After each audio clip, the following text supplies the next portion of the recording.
Welcome to Gamecock Pod Live. For the next 3 to 4 years, I'll be committed to the University of Gamecock. This is Rodgers again to the 25, 20, 15, 10. Rodgers scores! Jackie Bradley Jr. delivers for the Gamecocks. Lost it up, looking for Kelly. Touchdown! Can you believe it? And South Carolina is sending shockwaves through the SEC.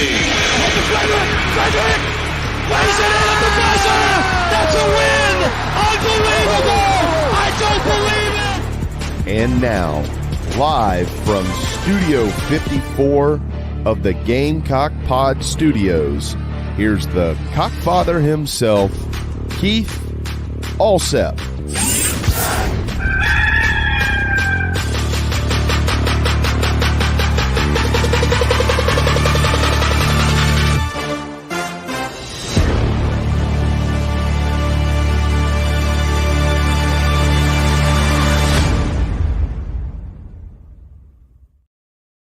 All right, everybody, welcome into Gamecock Pod Live for July the 10th, episode number 1520.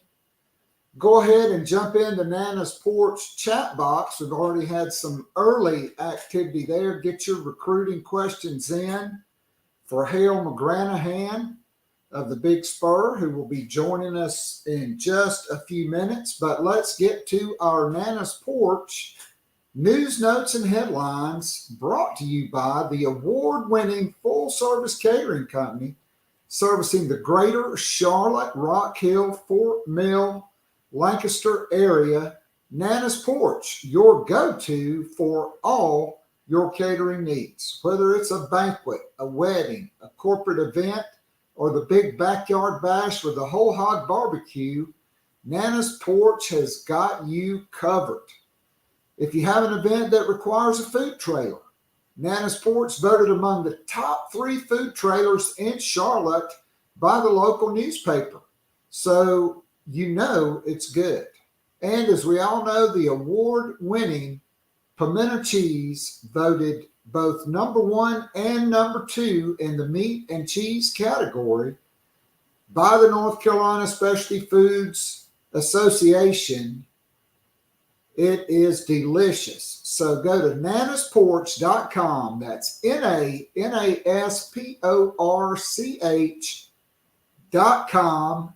Tell them I sent you. You'll love it. I guarantee it. I strongly urge you to support this Gamecock-owned and operated business. All right, let's jump into the news of the day.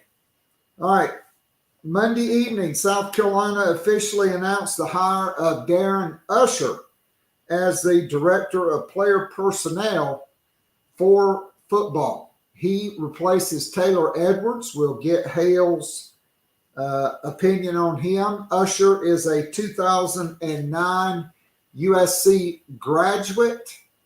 And what really sticks out here to me is he's been in the SEC, albeit at Auburn.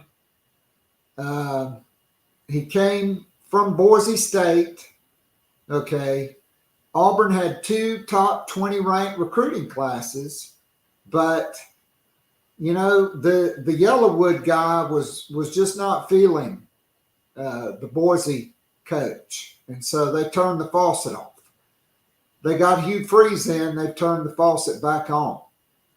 But 2 stints at Oregon, okay, with Dan Lanning, who runs essentially an SEC program in what was the Big or the Pac-12, now the Big Ten. Okay, he worked with Lanning, left to go to UCLA to be the general manager for Chip Kelly. Kelly bolted UCLA to become the offensive coordinator at Ohio State, and Dan Lanning thought so highly of Darren Usher, he took him back. And so you love the fact that this guy, he said it was a destination job for him, being at his alma mater at South Carolina. And he's worked in a real SEC-style program in Oregon. All right. Baseball. Last night, Monty Lee tweeted out, Cox on top. Low Country Slugger headed our way. We'll have to see who that is. Some people think it's P.J. Merlando telling South Carolina he's coming to school. I don't think that's the case. I think it's a 2025 prospect.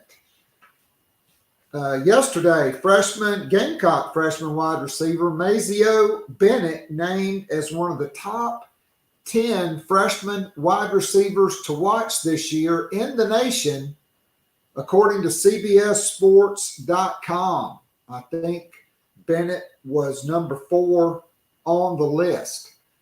Tomorrow night, if you don't have anything better to do, tune in to ABC and watch the ESPYs, because South Carolina women's basketball coach Dawn Staley will be awarded the Jimmy V Award for courage in cancer research. She'll be the first solo female to win the award since Kay Yao, former NC State great head women's basketball coach who passed away of cancer. Okay, Dawn Staley's sister, stricken with cancer, Nikki McCrae Pinson, one of Dawn Staley's closest friends, a Team USA teammate and recruiting coordinator, and one of the architects of South Carolina's first national championship team, tragically taken from her family, the basketball community, and all of us who held her near and dear in our hearts last year, leaving behind a young son and a grieving husband.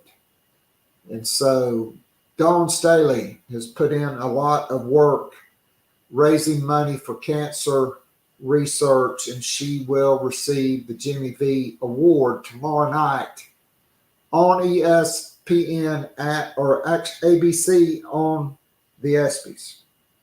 All right, South Carolina Media Days start on Monday. Shane Beamer will be front and center on Monday. The 3 players he has chosen to accompany him: Alex Boogie Huntley, a 5th-year super senior defensive tackle; Luke Doty, quarterback, now turned wide receiver; and returning all SEC linebacker Debo Williams.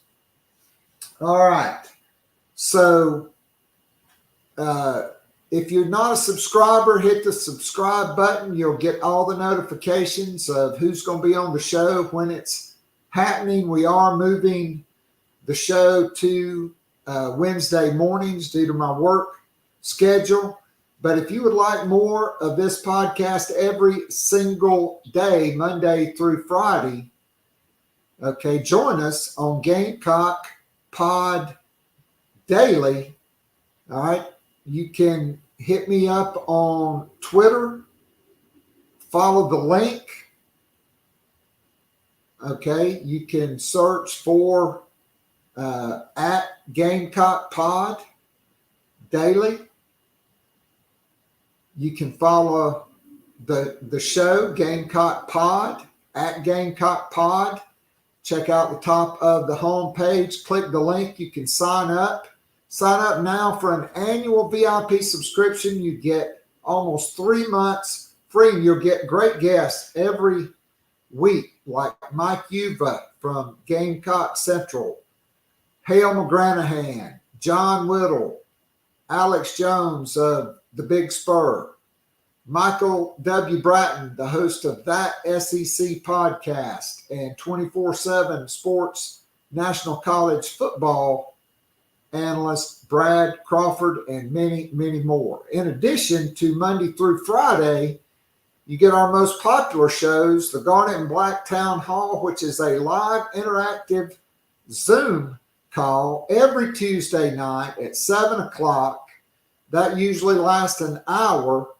Then we go to an unrecorded overtime session. That's where the real scoop gets dropped and discussed. And during the football season, the most popular podcast is the morning after Sunday morning, every single Sunday of the college football season. If you want to be a monthly VIP subscriber, you can sign up and get a week free. Join us. Check it out. See what you think. We're also on Apple Podcasts and Spotify. If you like the show, give us a 5-star ranking. Hit the subscribe button. You'll love it. I guarantee. All right, let's bring in the newest girl dad I know, Hale McGranahan. Hale, how's are you sleeping like a baby? Or, Lou Holt said that means waking up every 30 minutes screaming and crying. Pretty lucky sleep-wise. In a lot of ways, I'm lucky, but definitely with that for sure. She does pretty well. Knock on wood here. We're pretty rested over here at our house, relatively speaking. So yeah, it's so far so good. That's awesome. I don't know. When we got Addison, we're both older. I was almost 50. And after about the first couple weeks, she just settled in. She was in the NICU for, I guess, about a week. And so she was used to a little bit of noise and light. And so we'd leave the TV on or put a little music on and have a night light. And she just fell right off to sleep. And we just thank God that she was so easy because we were older and needed our rest. But I got to ask you, what was it like the first time you held her in your arms? It was great. It was a long night getting there. She was delivered at 11:01 p.m. So I was pretty delirious at that point, but it was great. It seems like 10 years ago, even though it was 5 weeks ago today. So it was great. It gets better every time. I'll say that. I do enjoy it a lot. It's awesome. It is. Yeah. It just felt like it changed my life forever. Yeah. All right. So we've only got you for about 30 minutes. So we want to talk as much Gamecock recruiting. And so your thoughts on the departure of Taylor Edwards and the ushering in, bad pun, Darren Usher coming from Oregon back home as a South Carolina graduate to take over that department for South Carolina.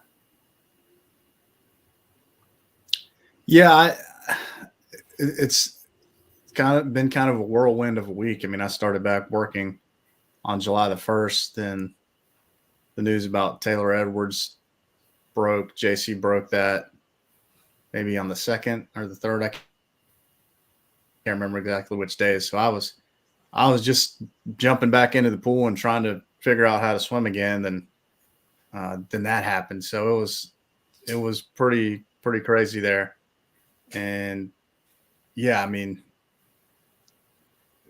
obviously Taylor broke an NCAA rule, and without going into too much of the specifics and the nitty gritty and too much of what I've heard about that whole situation, he made a mistake.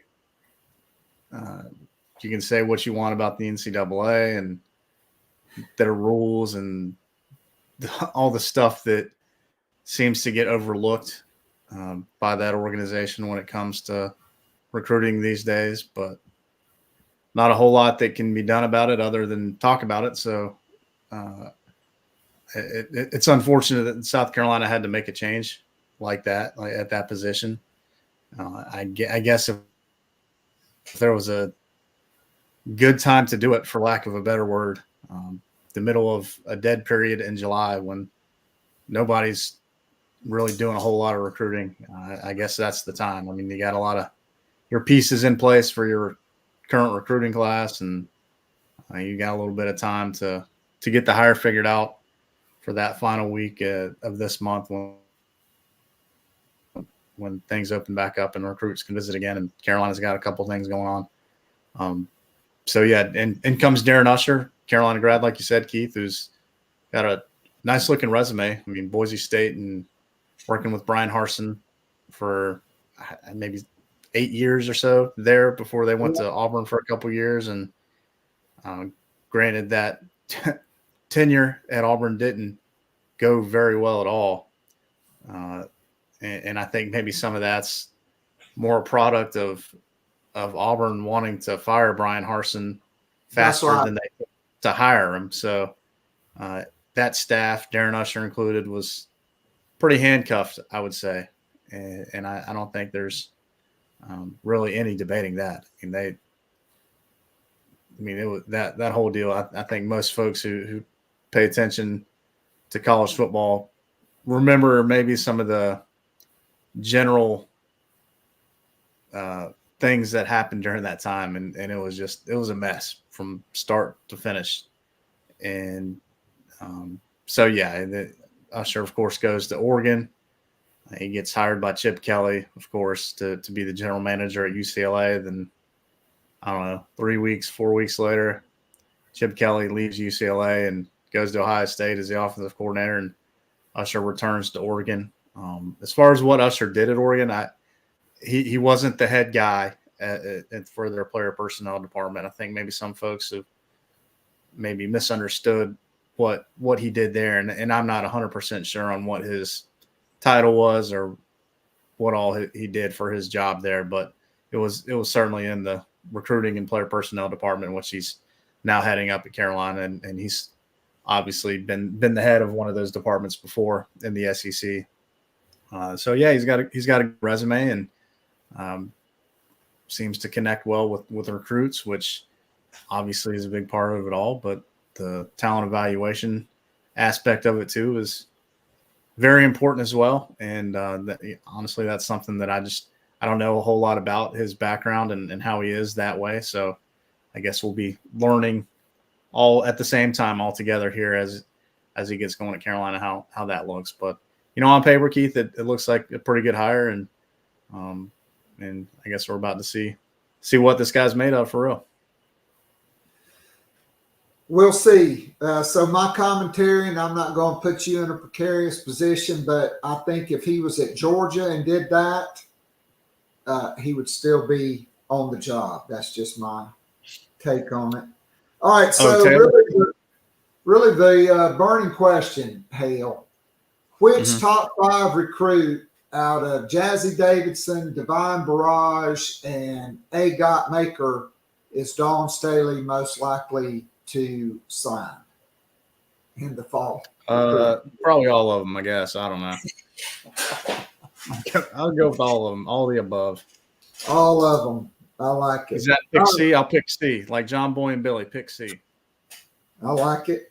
All right. So want to get your thoughts on a couple of the most recent commits. So South Carolina flips Cutter Woods.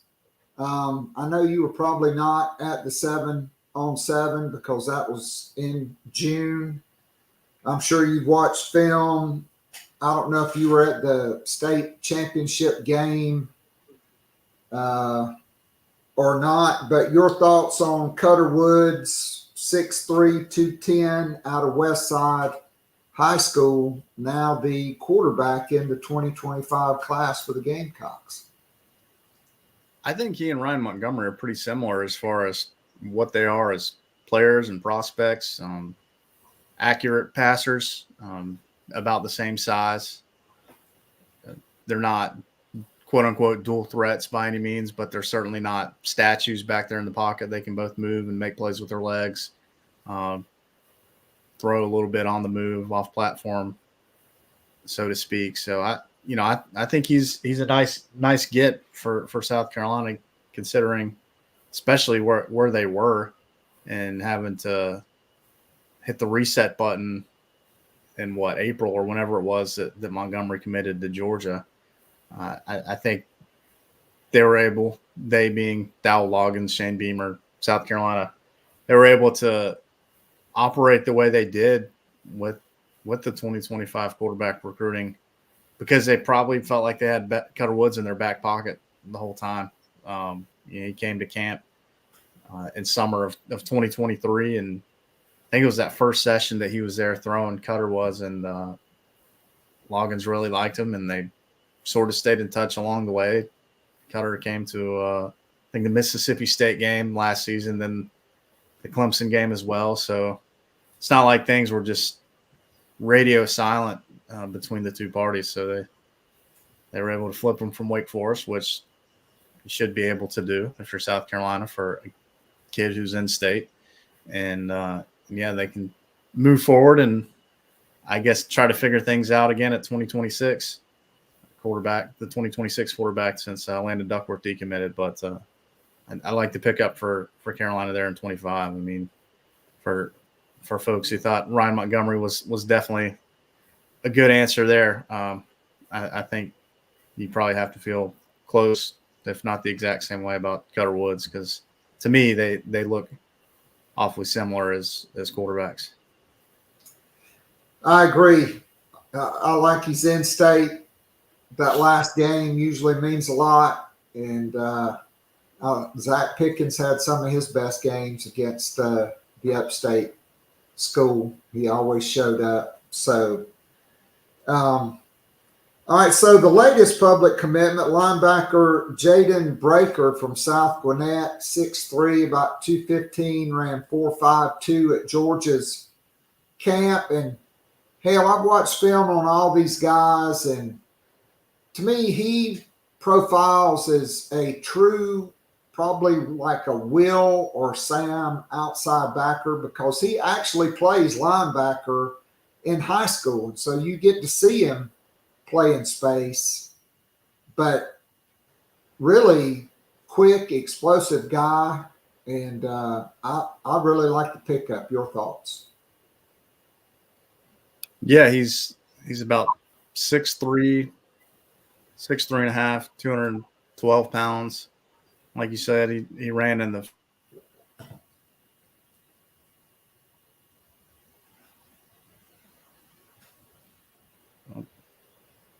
You there? Yep. Kind of froze up for a sec. Yeah, so he's got the 100-meter.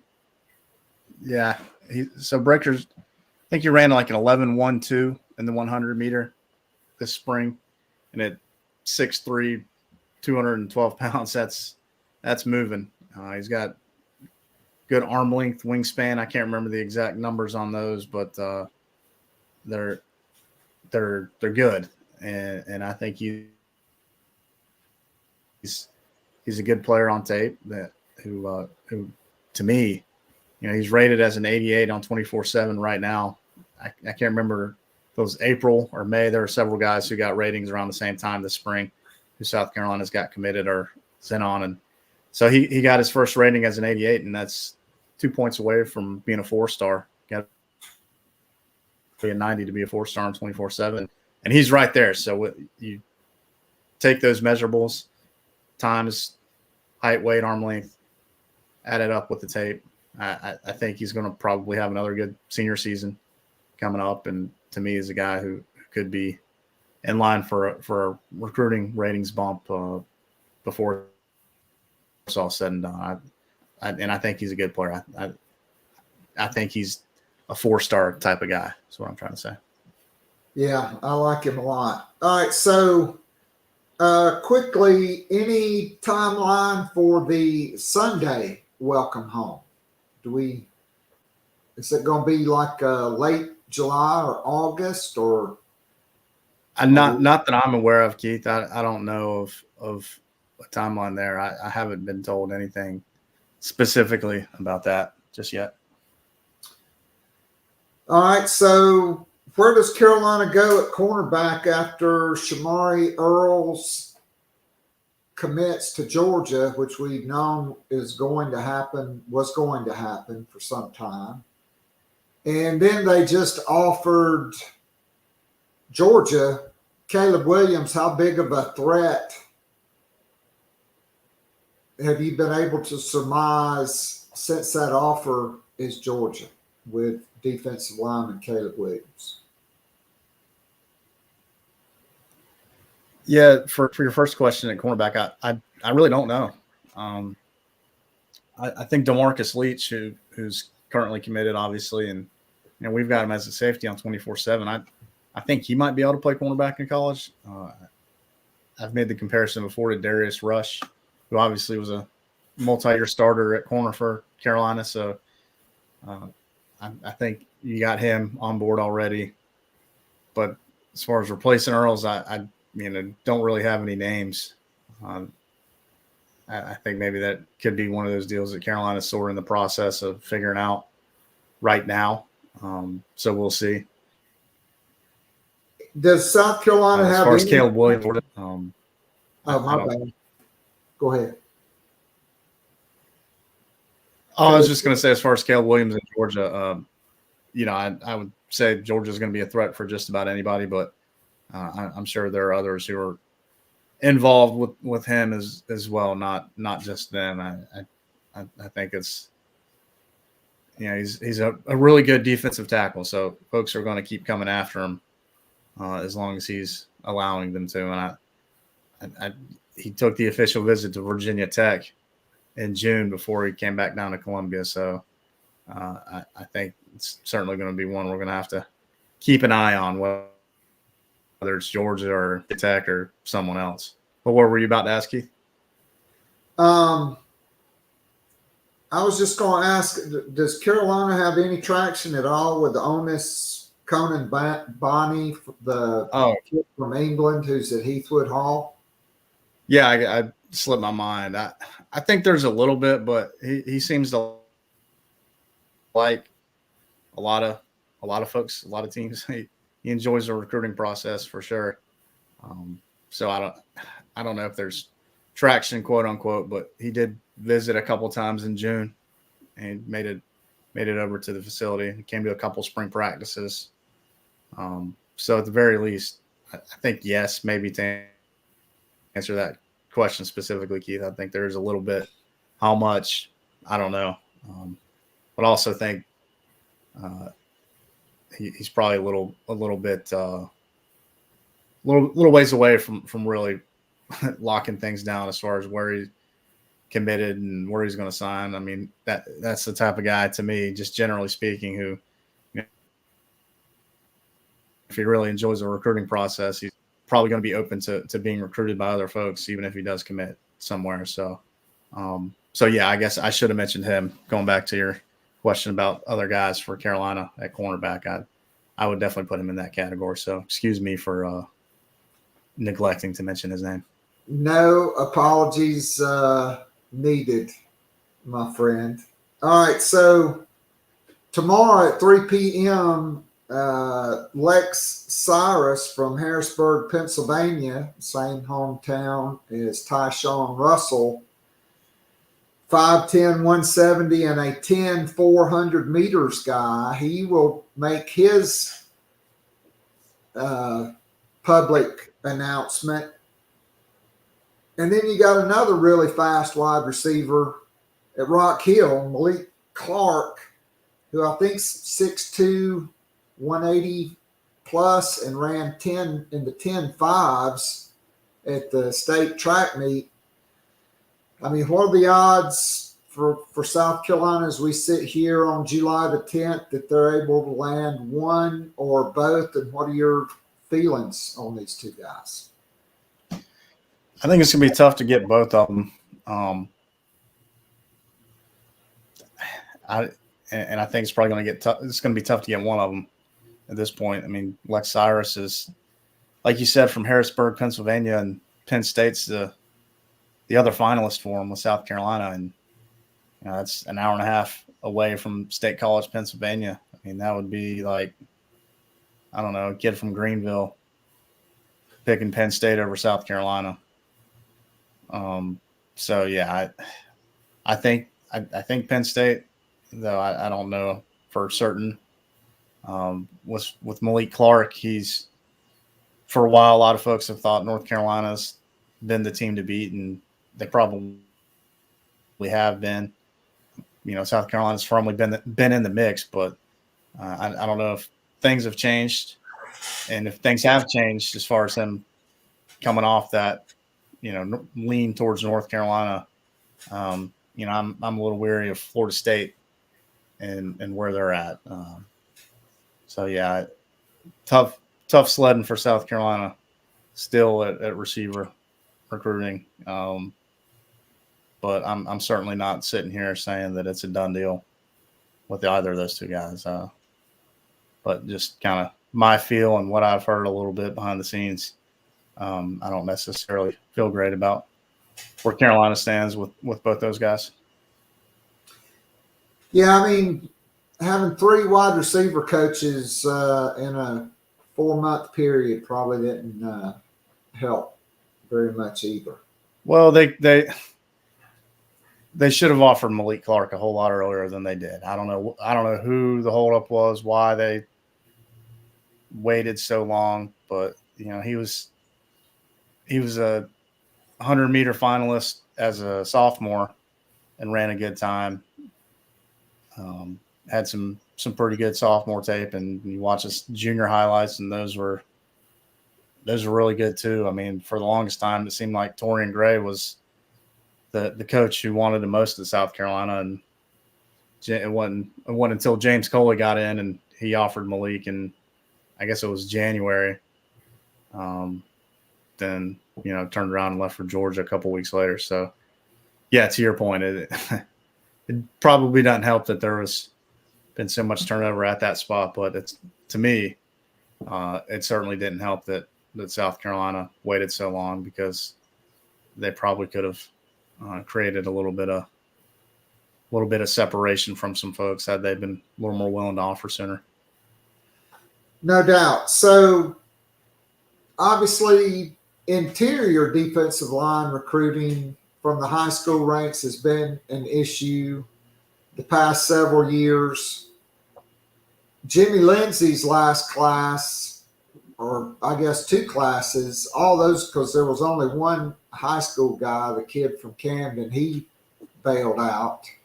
All 4 of the guys from the previous year, not SEC players, they all bailed out. And so South Carolina is having a cookout in late July and having a camp. And there is a kid from the DMV, Isaiah Hammond, almost 6'6", 275, from Towson, Maryland. And I think he's got a brother. I'm not sure. I think he's 6'4", 200. I don't know what class he is. They're coming down. What are the odds, that this guy ends up getting the offer from Travian Robertson in South Carolina? Yeah, he has an offer. It's just, I guess, not committable, quote unquote. So we'll see. I think they just want to see him work out in person before moving forward. So I can't sit here and answer that what are the odds question, but it would seem to me that if you can get a defensive tackle who's got any kind of a pulse, you should probably jump on him. And if you look at the current roster and the way it's made up, you need a bunch of them. So you should probably start trying to take some guys, even if they don't end up panning out in a couple of years. I mean, we go back to the kid who was at Riverside High School last year, signed at UCF. I can't even remember his name now, but Marcus Downs, like, he had a pulse, and then they didn't make a move on him. So yeah, I guess maybe Asai Hammond could be in this class before too long, but Don't know. We'll see. All right, good stuff there. All right,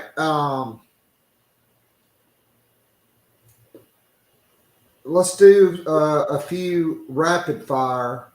Obviously, I mentioned right off the top with Brian Harsin, I can't really blame Usher because the Yellowwood guy cut the faucet off at Auburn, right? Like there was no the Yellowwood guy was ready for Harsin to hit the bricks, is what I'm saying.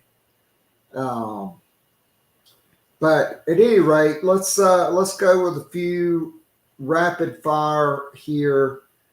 Of the remaining guys who have yet to commit, in your estimation, who is the best bet to join the class?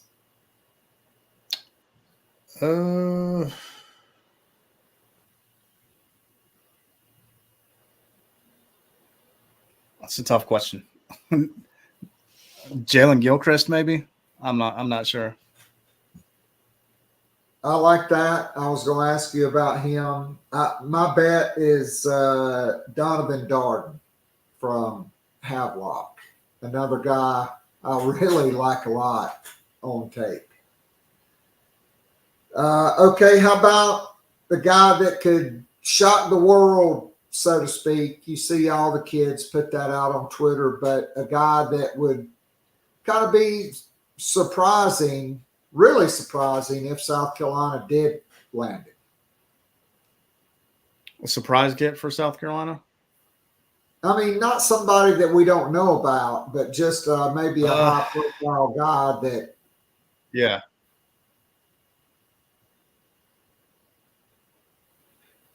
Bryce Davis, if he was going to shock the world. There you go. There's a shock the world guy. All right. So who is your favorite commitment in the class and then your most underrated commitment in the class?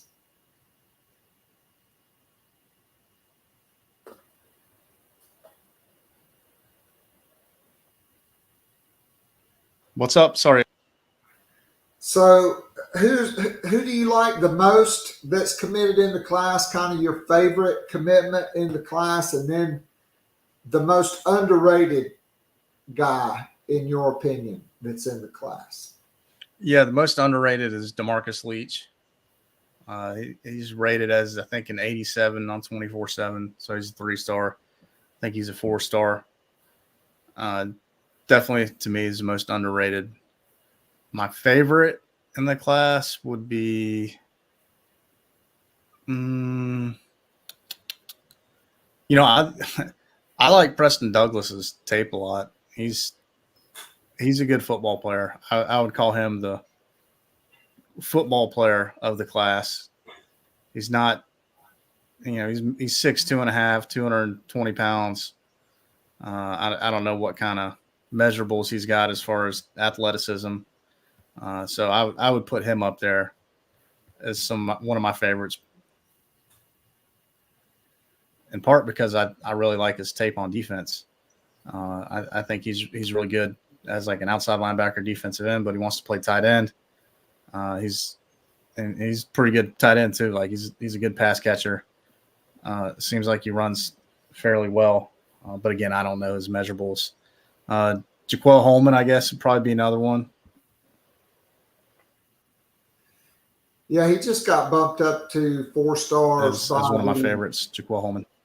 Yeah, he just got bumped up by one of the other recruiting sites to 4-star status. Yeah, on 3. I would say he's much like Preston Douglas. He's a football player for sure. He is. Plays both sides of the ball and does it really well. All right, so a little bit of maybe scoop for you. I spoke to a good source yesterday in Franklin.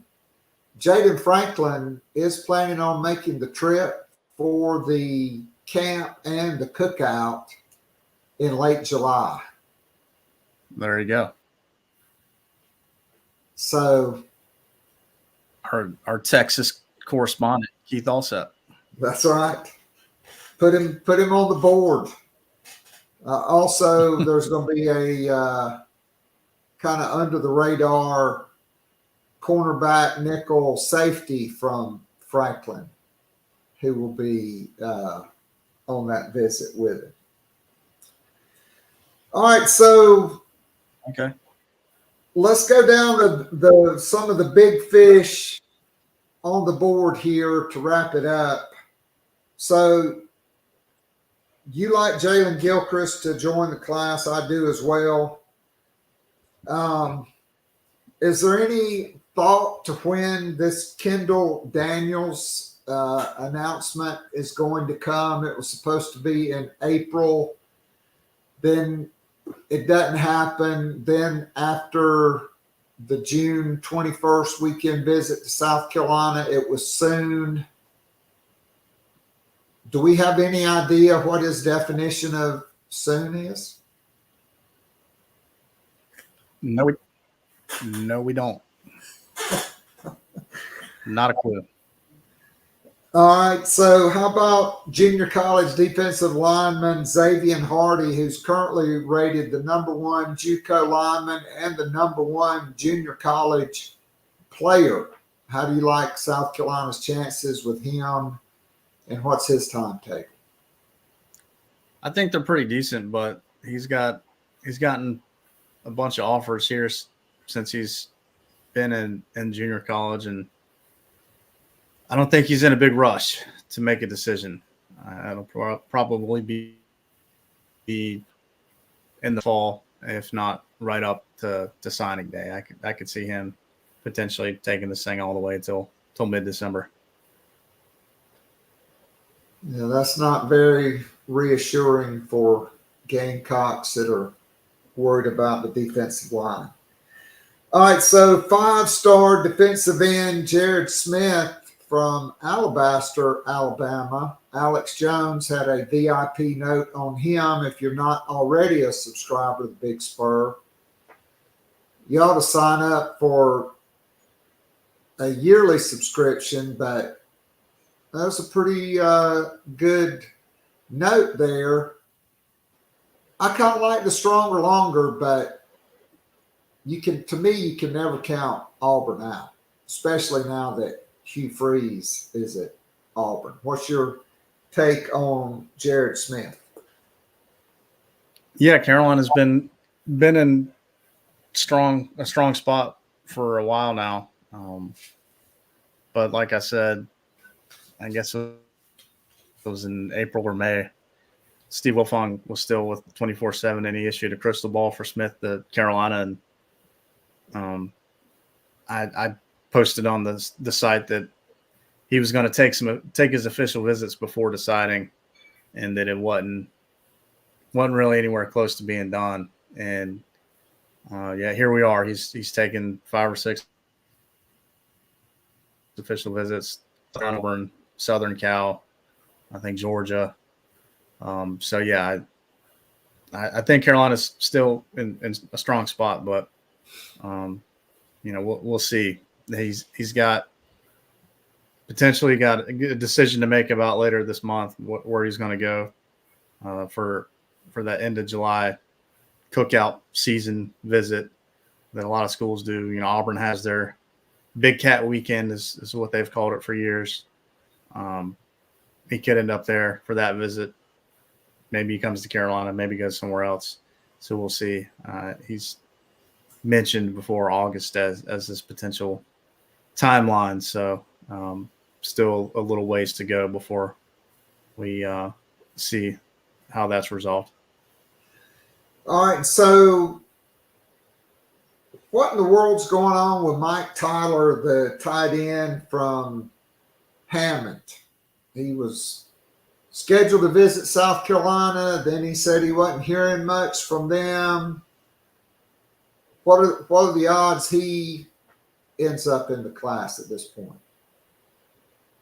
Yeah, I don't know. He's a hard one to get a read on, Keith. I don't have a good answer for you, to be honest with you. So I don't. Carolina obviously has Preston Douglas committed, tight end. I think they would like to try to sign 2. But but I don't think Carolina's totally ruled him out, because obviously he's in-state and local, so they don't want to, go down that road potentially as far as just pulling an offer from a guy like that. But I don't know. He doesn't say a whole lot, doesn't do a whole lot of interviews, and didn't take an official visit to South Carolina in June. But we'll just have to see. All right, so the last guy is Toombs County safety Lagonza Hayward. I think he's scheduled a late July announcement as well. How are we feeling about Lagonza Hayward? I think pretty good. I mean, Tennessee's in the mix. They both schools had him in for an official visit. Curiously enough, that July 27th is I think it's the day after. I think Carolina's cookout is the 26th, that Friday. Yeah, so if he sticks to that timeline and we hear about him showing up at Carolina, it's probably a really good sign. All right, so an unprecedented number of commitments, 16, and 3 unannounced welcome homes. What are the odds all 3 of those welcome homes come to fruition? Probably not great. All 3 of them, probably not great. All right, Hale, good stuff. I can't thank you enough. As always, check out Hale's work on the Big Spur, the hardest working man covering the Gamecocks in football and football recruiting. Be well, my friend. Thank you for the time, and we'll look forward to catching up with you down the road. Sorry I went over a couple minutes. Oh, no worries. Appreciate you, Keith. Have a good one. All right. That was the venerable Hale McGranahan from thebigspur.com. All right, little men's basketball news. South Carolina's men's and women's women's basketball will be in Fort Myers for the tip-off tournament around Thanksgiving. The women are their opponents have been announced. I think they play Iowa State, and then, I can't remember who the second game is against. The men have learned their first opponent. So the Fort Myers tip-off is November 25th to 27th. It's a true tournament, not just a multi-team event with predetermined opponents. And so South Carolina will face off with Sean Miller and Xavier, and then Michigan and Virginia Tech will face each other. And so then I think the winners and losers of those games both play a game. So everybody gets 2 games. Xavier's coming off a 16-18 record. And of course the Gamecocks and the Quarterzep 26-8. And if you missed it, Will Bailey. Won't you come home, Will Bailey? That's a really old song. It was actually Bill Bailey. But Will Bailey, who spent 2 years at South Carolina under Frank Martin, hired last week to fill out Lamont Paris's staff at South Carolina, a great developer of guards. One of my former players played for him at Maine and said in 1 year he did more for his development since high school. So I think Will Bailey will help South Carolina in recruiting. I think he's an excellent floor coach. He's an X and O's guy, and he understands big time basketball and what it takes to get it done on the recruiting trail. Lamont Paris was very deliberate in this process because he already had 3 commitments for 2025, and you really didn't need to rush it. And so I think Bailey will help more with the transfer portal and the class of 2026. All right, so that is going to be a wrap for today's Gamecock Pod Live. Special thanks to Hale McGranahan for sticking in with us. A lot of great scoop dropped. I like the fact that he says Jalen Gilchrist is probably the most likely of the big fish to join the class. I think it would be great to add him because I don't really know of any other high school linemen that they're really in pole position for. If we'd had more time, I was going to ask him about that. Center Isaac Souls from Louisville Male. I think that's probably going to be Kentucky or NC State. And then Cortez Smith and Juan Gaston are probably both head to Georgia. But if you're South Carolina, you've really recruited well. If you get another top 100 guy with all the guys you've got, you know, you can take your time. You can evaluate the portal. They definitely hit on all 3 of their high school guys. And you can't fault Lonnie Teasley for his recruiting. That is for certain. So we had a big discussion about the offensive line last night on the Garnet and Black Town Hall. And Josiah Thompson may be the youngest offensive lineman on the roster, but he's probably the most talented offensive lineman on the roster. And I'm not going to be a bit surprised if he doesn't roll out there as the starter at left tackle. I think they got a lot of options. Maybe it's a few games in, but at some point I think he's going to be too good. And then, you know, you have to decide, what do you do with Tree Babalade? Do you move him inside? Do you move him to right tackle? You know, I know they really like the 2 guys that are at the right tackle position right now.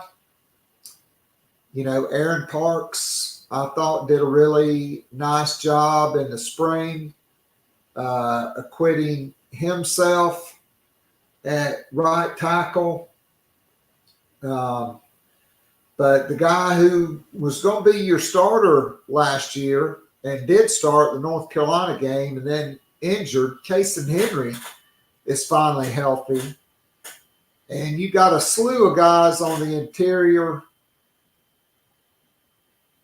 You know, I mean, when you break it all down and you look at Vershawn Lee, Torricelli Simpkins, Big Tree, Babalade, Trevon Ball, Marquis Anderson, you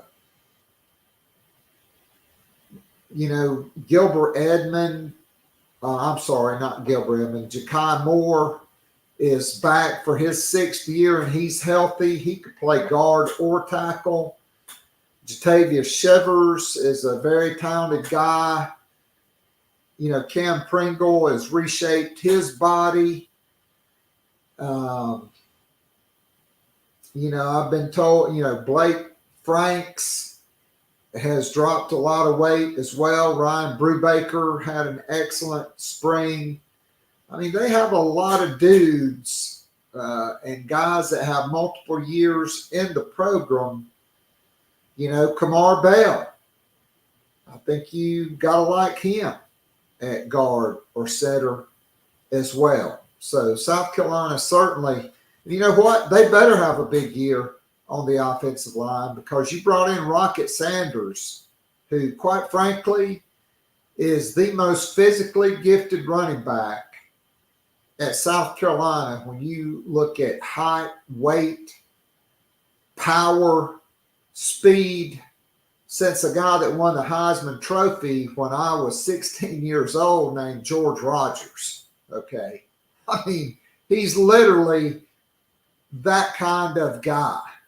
Okay. I'm not taking anything away from Thomas Dendy, Kent Haygood, certainly before he broke his leg. Greg Welch would have probably been just as talented, but he ripped his knee up before they really knew what they were doing with ACL and MCL repairs. He was from Hillcrest, Dalzell.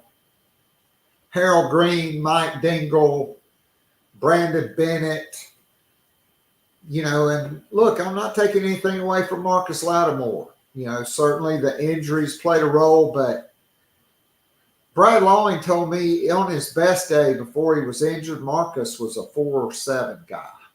He had the ability to make you miss and run through contact and break tackles, but he wasn't taking very many 70 or 80 yarders to the house. If it was against, Navy or Vanderbilt or somebody like that. Rocket Sanders is a power back, but he's a home run hitter. And I think that's why it's imperative. Look, there are no rules in the NCAA. Now analysts can coach full time. I think Sean Elliott needs to be working with the offensive line. He can coach the tight ends a little bit and turn it over to Juracek, who is a guy that Dowell Loggins brought from Arkansas, who was his guy, who he likes as a tight ends coach. And I think Lonnie Teasley is the great recruiter, but Sean Elliott is the great offensive line coach. And so certainly we'll see what happens. And for Clayton White, he's got a veteran defense. Okay, you really bolstered your front six with Demetrius Knight, Bangali Kamara at linebacker, Bam Martin Scott's an older guy, Debo Williams is an older guy. You brought in Fred J.R. Johnson and Wendell Gregory. You're recruiting a lot of linebackers this year. Gilbert Edmond came back outside. You added the kid from Georgia Tech. He's back. Jerron Willis is back. Desmond Umeozulu is back. Dylan Stewart, obviously a 5-star guy. Kyle Kennard from Georgia Tech. And then you got Boogie Huntley. You got TJ Sanders. You got Tonka Hemingway. You got Nick Barrett. And then you brought in DeAndre Jules from Pitt, who is a dude at 6'4", 315. Okay. And, you brought in the big guy from Alabama, who has Monkel Goodwine, who has 2 years of eligibility. And you got your junior college guy, Jerome Simmons, 6'4", 333. He's in. So a lot of older guys. South Carolina needs to add some younger guys. I think Caleb Williams is really a critical guy to hold on to, and it'd be a real shame for Malik Clark to lose him to North Carolina. All right, so that is all for today and probably for the rest of this week.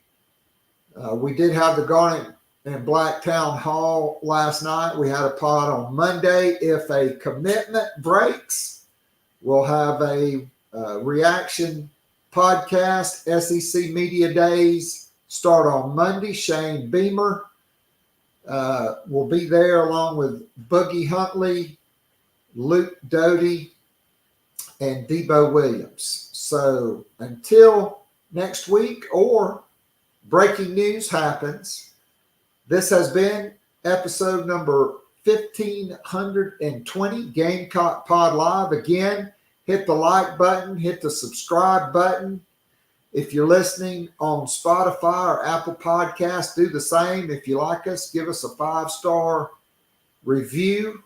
And if you want more of this podcast every single day, Monday through Friday, join us on Patreon. That's patreon.com/Gamecock Pod Daily, all lowercase, no spaces. Follow the show on Twitter at Gamecock Pod. Follow me on Twitter at KAllsep. You can go to the top of those home pages and click the link. And if all else fails, hit the Googler, Gamecock Pod Daily. You'll find it. The cost of one trip to Starbucks covers a VIP monthly subscription. Sign up now, get almost 3 months off on an annual VIP subscription. So for Hale McGranahan, this is Keith Allsep signing off, saying God bless, go Gamecocks, and we'll be back next week on YouTube and Twitter, same bat time, same bat channel. Until then, I'm out of here.